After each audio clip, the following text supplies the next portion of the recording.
surgery should be always together. Ladies and gentlemen, the weather in Kuwait is very nice nowadays. And intentionally, I made it with Dr. Shema to put it at that time of the year. Since the weather is nice, at night it's very nice. I would really advise you, if you didn't have time, to go to what we call in Kuwait. It's about 10 minutes from here by driving, by the car. It's called Yom al-Bahar. So those who have never been in Kuwait and they want to know what was the old tradition of this country, and this is by the way part of the aim of the conference, to show the other people what do we have in Kuwait. You will find, can you go to the next slide? I think the Gulf region, they know it. Now, Professor Taeyon, she knows now, this one, definitely. Professor Kai Cheng, he knows everything.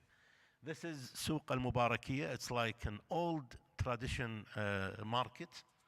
Next, please. And this is also part of it. Next, please. And now you started to see how the Kuwait got changed by time. So I pull you from there, from that past, and I would advance you to go to the scientific center.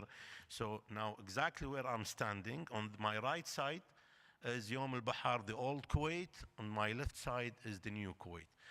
Try to find the time to go to this place, and that's the reason we made the program a bit concise. I know my colleagues, the speakers, some of them, they want 20 minutes, they want 30 minutes. I would tell you something right now. Those chairing person of the session I choose, they are very strict with the time. So I'm sorry for that, but I need to finish the program in a proper way. They will be exactly 15 minutes. They will announce to you, our dear speakers, that you are remaining with 1 minute. I'm sure Professor Subhi, he will be on time. I know him very well.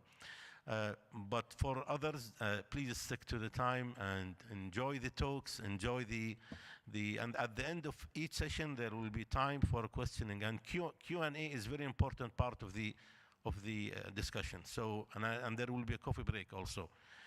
So thank you very much, and welcome again in Kuwait.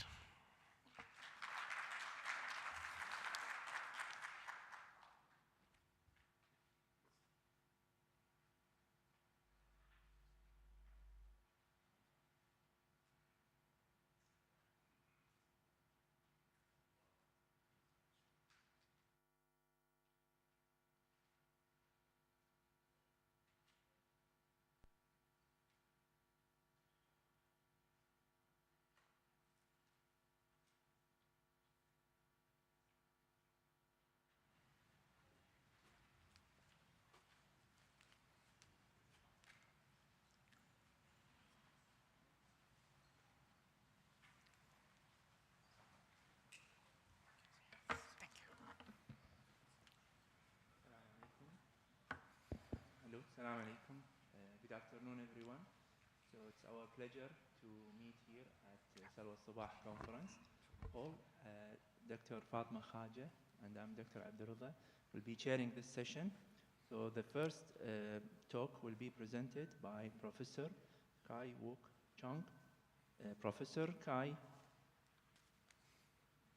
he's head of Division of Endocrine Surgery, Department of Surgery at Asan Medical Center, University of Asan College of Medicine from Seoul, Korea. Dr. Kai Chung graduated from Seoul National University College of Medicine in 1993 and took PhD degree from same university in 2003. He'll be joining us and presenting a talk about papillary management. Any updates? So the floor is yours. Thanks for the kind introduction, Chairman. Good afternoon, ladies and gentlemen, and my colleagues and distinguished guests.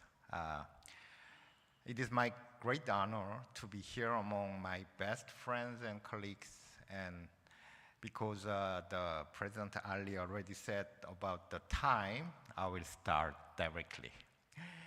Today I will talk about the current clinical practice of PTMC, and frankly I presented on this topic early this year in April in Seoul, Korea. I think some of you may attended that session or not.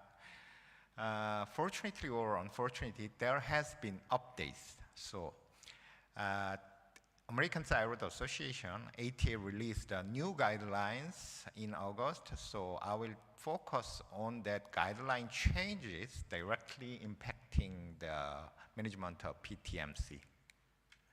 So I would like to disclose that basic template of this presentation and summary of basic resource were made with generated AI. And the paradigm has been shifted from the very traditional approach once dominated by aggressive surgery, but now it is conservative strategies such as scarlet surgery, lobectomy, omission of prophylactic central lymph node dissection, and active surveillance, and local thermal ablations. This comes from the understanding of biology. Now we know that PTMs has a rare distant metastasis, so rarely died from the disease. So priority of the treatment is control local site. So since 2015, American Thyroid Association introduced the concept of risk of recurrence, and the primary management mainly follow these risks of stratification. And now there has been key changes, notably from three-tier changes, and now it has 4-tier categories. And they also provided another risk of recurrence for the follicular variant PTC and follicular thyroid cancer and oncocytic thyroid cancer, but I will talk about the PTC only today. So what is low risk? Low risk tumor is T1 or T2 intrathyroidal unifocal multifocal PTC without vascular invasion, and with some very tiny lymph node metastasis, or classic PTC without aggressive histology, aggressive subtype. Low to intermediate is divided from previous intermediate, and it includes T3A tumor and T1 or T2 with any of features on the right side. You can see the microscopic extrathyroid extension is now a risk factor to a low intermediate. Previously, it was low risk. And also, we can see some multifocality is included in the risk stratifications. Intermediate high is another new category, includes the T1, T2, T3 with any of the features on the right side, and it includes aggressive histology, extensive vascular invasion, and extranodal extension of lymph node metastasis, and relatively smaller lateral neck metastasis, and multifocal disease, some over 1 centimeter. And if it has a 3 or more low intermediate feature, it became intermediate high. What is high risk is a T3A plus microscopic extension, T3B, T4, and any T with any features. We can see that gross extrathyroid extension is now high risk. So if the cancer is T1, but with the gross extrathyroid extension, it can be high risk. Maybe I don't agree that. Anyway, the classification. So in terms of the recurrence rate, the newer guidelines raises up the chance of recurrence a little bit more. Low risk less than 10% from 5% of previous guideline, and intermediate risk divided into 2. Low intermediate 10 to 15%, intermediate high 16 to 30%, and high risk is now over 30% of recurrence risk.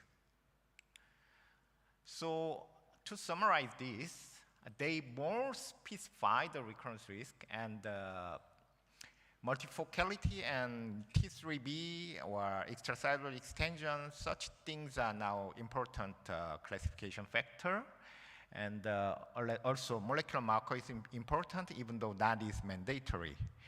So in my view, this newer classification narrows the low risk tumor and a little bit wide the high risk tumor.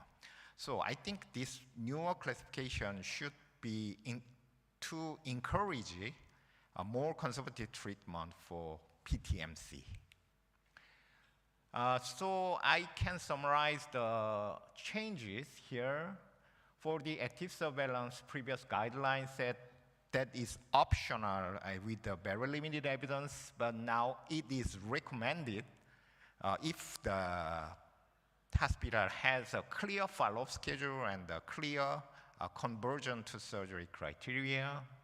And so for the surgical extent, lobectomy was standard, but now they described it is sufficient and more emphasis for the less surgery. And important thing is TSH goals. TSH, after surgery, TSH level of maintenance was not clearly defined before, but now they define that just maintain in normal range is enough. And they also describe the percutaneous ablation such as RFA or laser, hypothermic, anything, as a new considerable options. And another important thing is follow-up strategies.